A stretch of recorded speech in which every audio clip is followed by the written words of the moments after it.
Well, happy wintry morning, YouTube. It's February right now.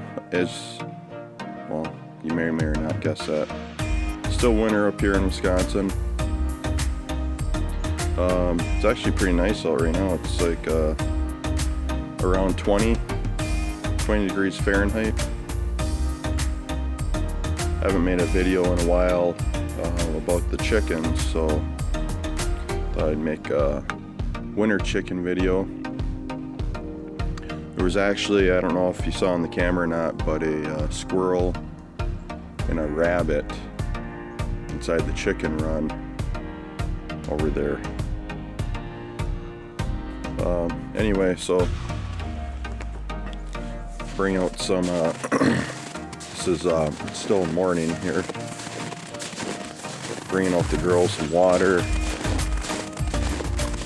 and some chicken scraps, which is basically nothing more than food. You can hear them coming out. And 20 degrees is pretty warm for them. They should be fairly active outside today and not stay just in the coop. Although the sun isn't out, so I know sometimes we'll stay in the coop more on cloudy days, even if it's warm outside per se, like it is today. 20 degrees is a fairly warm day outside for the chickens.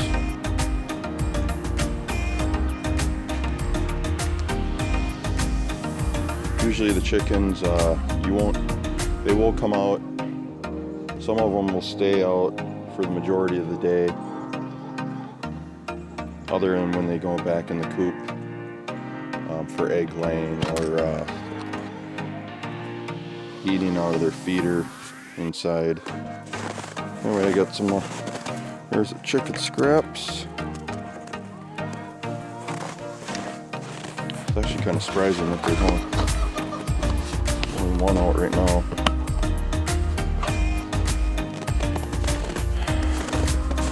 Currently have about 13, or actually exactly 13, I believe right now. Hens, no roosters. I'll never have roosters here. You can hear them squawking away in here.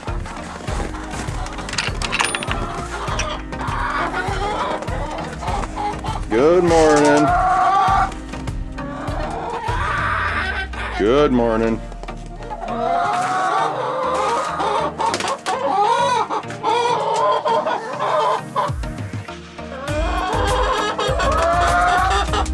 What's it saying? It says it's like 24 inside the coop, so it's a couple degrees warmer in here. I've got the 4 totes, which are converted into nesting boxes. Check, see if we've had any early morning layers. Nothing in there. Oh, we actually got one in there.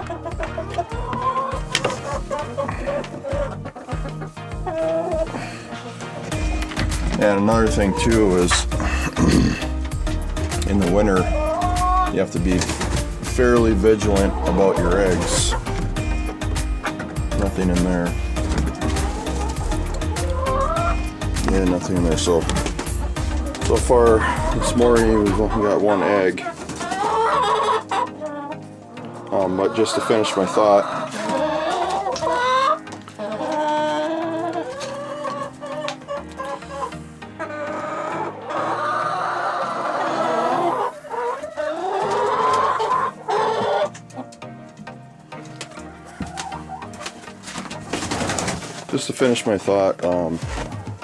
obviously with the freezing temperatures,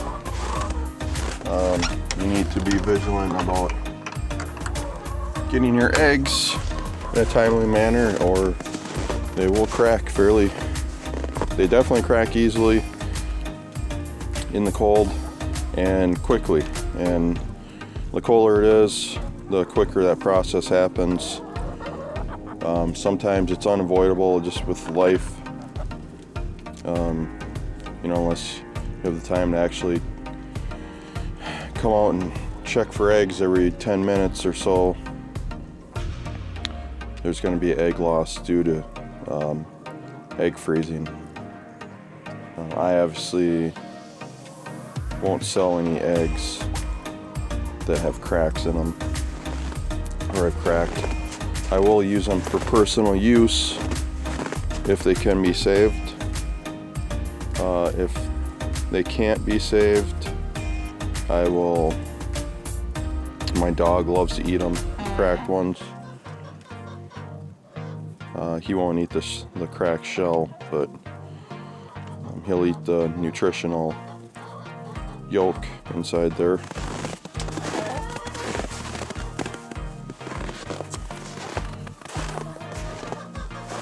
Or if you didn't have a pet, you could use it for compost. A lot of scraps that are inedible or the chickens won't eat, I'll throw that over in our garden area, and that'll get used. I'll till that in soil in the spring.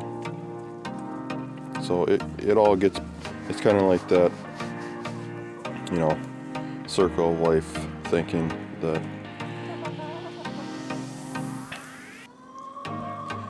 the earth will use it and in turn give us nutritious, healthy plants to eat. So much better than throwing it away in the garbage.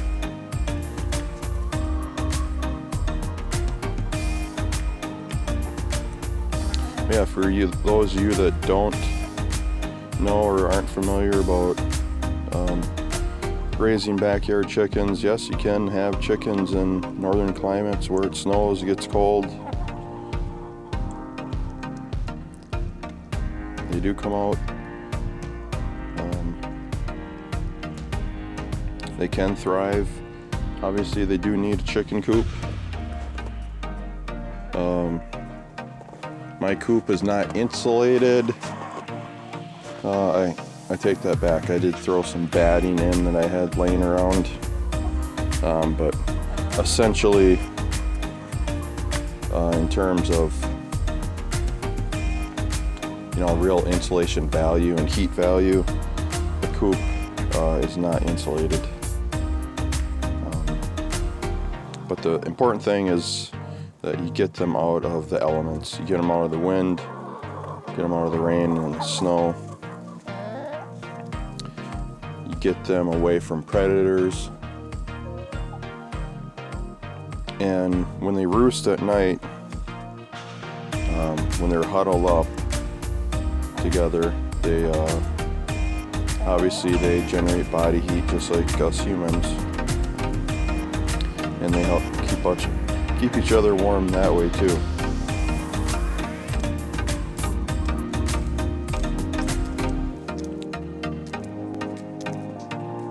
They're pretty hardy animals, if you haven't already guessed. Fairly self-sufficient. You don't have to do a whole lot. Give them a whole lot. And yeah, they're opportunists. They take advantage of their environment, and just a great all-around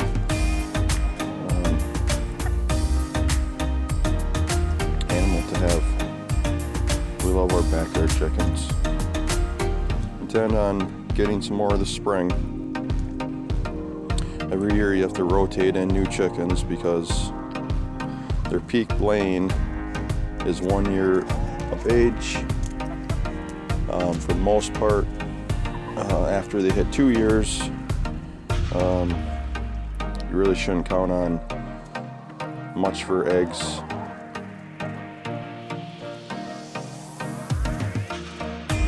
And then as they age after 2, they can actually, they can die. I don't know the lifespan, to be honest with you, but once they hit 2 years of age, it's probably any time after that, in my experience. In my experience, I've had some red stars that lived to be 3 or so, and then a couple of those died, and the other ones I sold because essentially their only use is going to be just for stew meat. I didn't feel comfortable killing any of my egg layers just for stew meat, so like I said, a couple of them died, the other ones I sold. So if you watch any of my other videos, you'll know that I did raise some Cornish cross last summer, and butchered those, processed those. Most of those are still in my freezer. And I did all that work by myself. That was a lot of work, doing that by myself. But the idea I'm getting at is that that particular breed is meant for eating. They're not meant for egg production. These chickens are meant for eggs. I feed them daily, water them daily. I interact with them daily, and there's more of a level of what's the word I'm looking for? Yes, there's more of a personal connection with these animals as opposed to the meat birds that I had last year, where I had them for 3 or 4 months, and never really formed a bond with them. They didn't really have much of a personality. They were even less intelligent than your average chicken, and so I didn't take any joy. I certainly procrastinated in processing the birds, honestly, just out of sort of fear of the process of the initial process of killing the bird. But as I did it a few times and sort of enhanced it, became more efficient at it, it became less traumatic, and I was able to do what needed to be done. But kind of getting off topic here, but yeah, so any of my egg layers, I will sell those once they stop laying eggs to somebody who, if they wish to use them for stew meat, they're more than welcome to do that, just not where I can see it. And as long as they're somebody who's done it before and can process the birds in a humane manner, then I'm comfortable with that, passing them on to the next person, where the carcass will be used, not wasted. The thing about egg laying birds is these old hens, their meat gets a lot tougher, so you're not going to process these birds like you would a Cornish cross and get the same level of tenderness, juiciness, meat yield that you would expect after eating a Cornish cross. Egg laying breeds, a lot tougher meat, and basically their last remaining purpose on the dinner table will be with chicken noodle soup, stew meat, whatever you want to use it for. But anyway, this video's getting kind of long. Just wanted to make a chicken winter video. If you have any questions about this video or any other video, this topic in general, feel free to leave a comment. That's why I make the videos that I do. Try to help people sort of fill in the gray areas when it comes to raising chickens in your backyard, and let you know that you can do this. I didn't know how to do it when I started, and the only real way to know is by just getting hands-on, grabbing the bull by the horns and doing it. But I am a resource for you. Certainly not an expert, but I can draw from my own personal experiences raising these birds. So thanks for tuning in, and stay warm out there, YouTube. See you later.